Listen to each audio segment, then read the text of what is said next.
Oke, hari ini pada pembelajaran matematika masih akan membahas tentang bentuk aljabar. Jika pada pertemuan minggu kemarin kalian sudah memahami tentang apa itu bentuk aljabar dan bagaimana karakteristiknya, hari ini kita akan belajar mengoperasikan bentuk aljabar tersebut.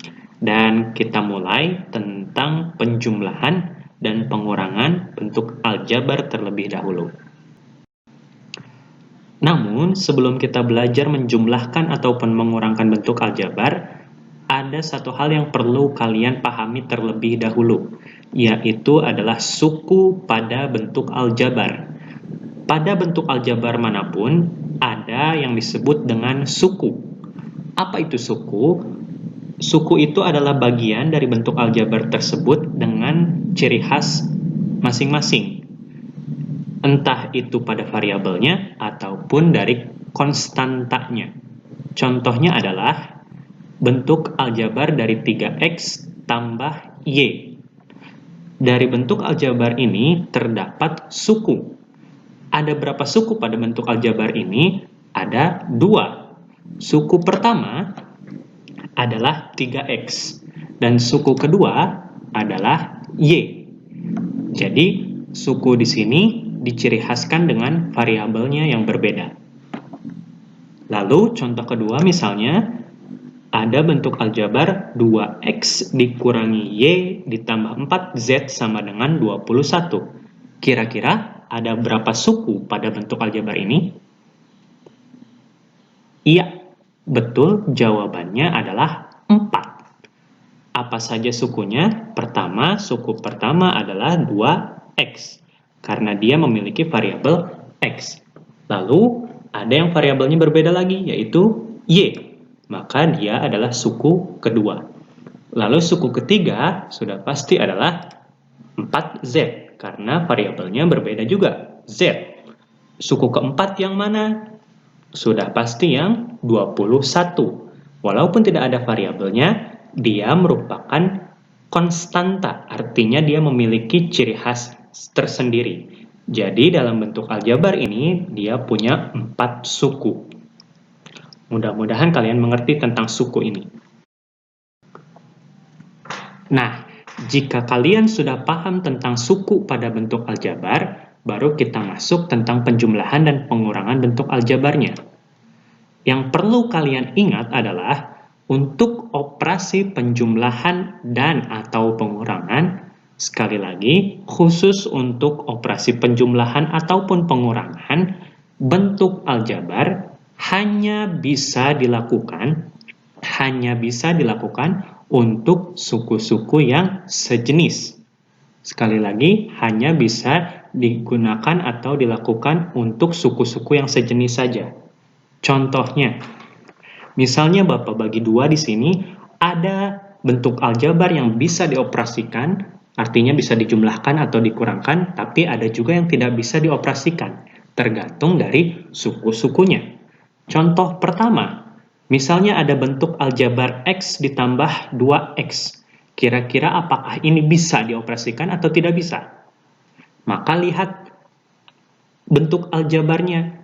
Bentuk aljabar ini terdapat satu variabel yaitu x, dan 2x pun variabelnya sama, x. Artinya x dan 2x di sini merupakan suku yang sejenis. Karena ini suku yang sejenis, jadi bentuk aljabar ini bisa dioperasikan. Contoh kedua, ada x ditambah 2y. Pada bentuk aljabar ini ada berapa suku? Ada 2 suku. Ada x dan ada 2y. X ditambah 2y. Karena x dan 2y merupakan suku yang berbeda atau bukan suku yang sejenis, jadi bentuk aljabar ini tidak bisa dioperasikan. Berikutnya, 1 tambah 7z. 1 itu konstanta, 7z itu suku yang variabelnya z. Artinya karena ini berbeda suku, ini tidak bisa dioperasikan.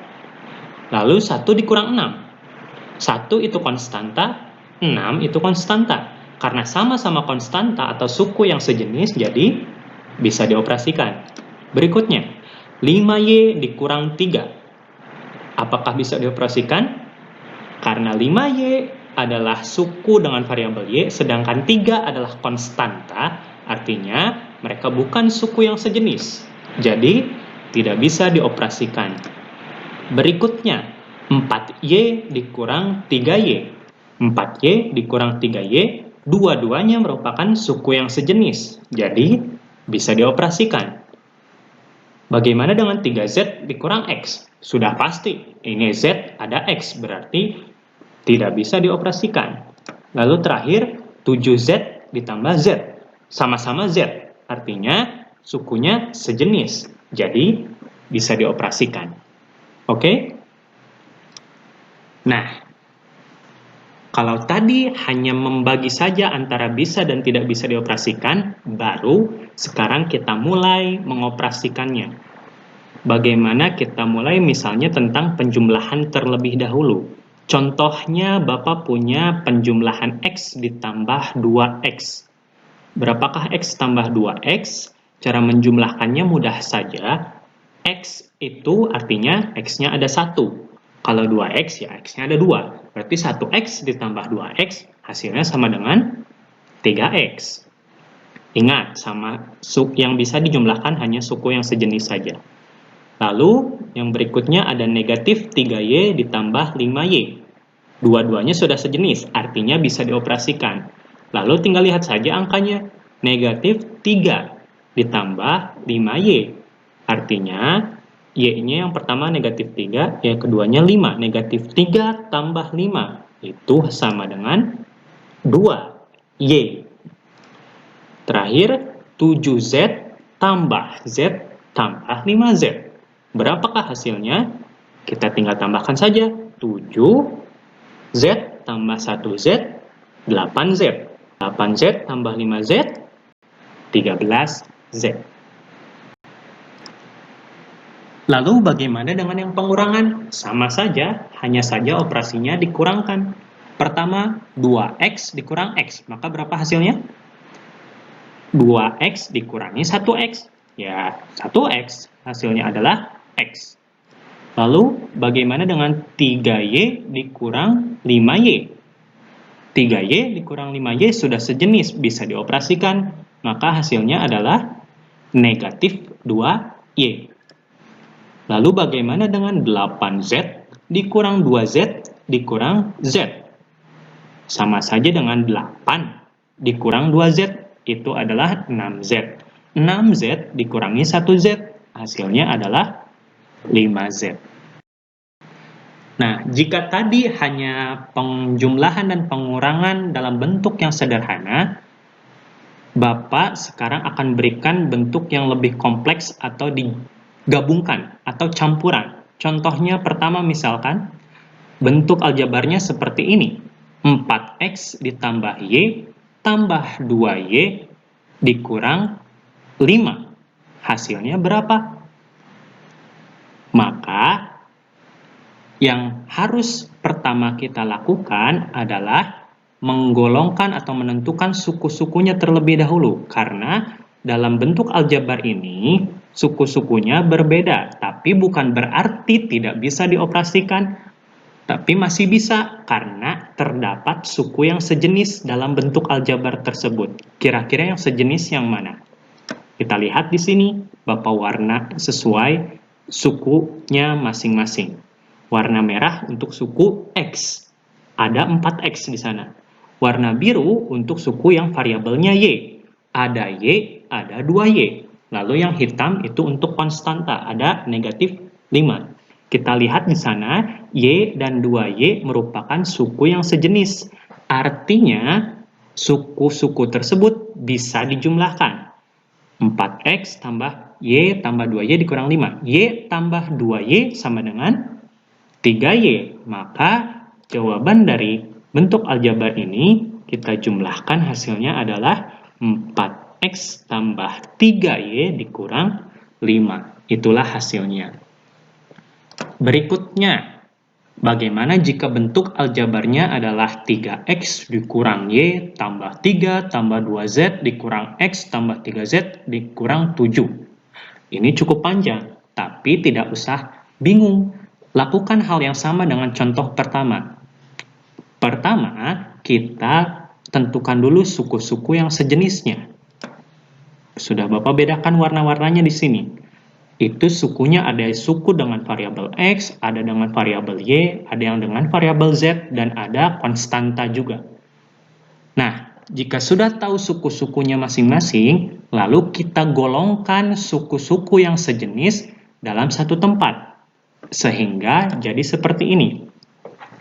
3X bersatu dengan negatif X. Berpindah ke sisi kiri.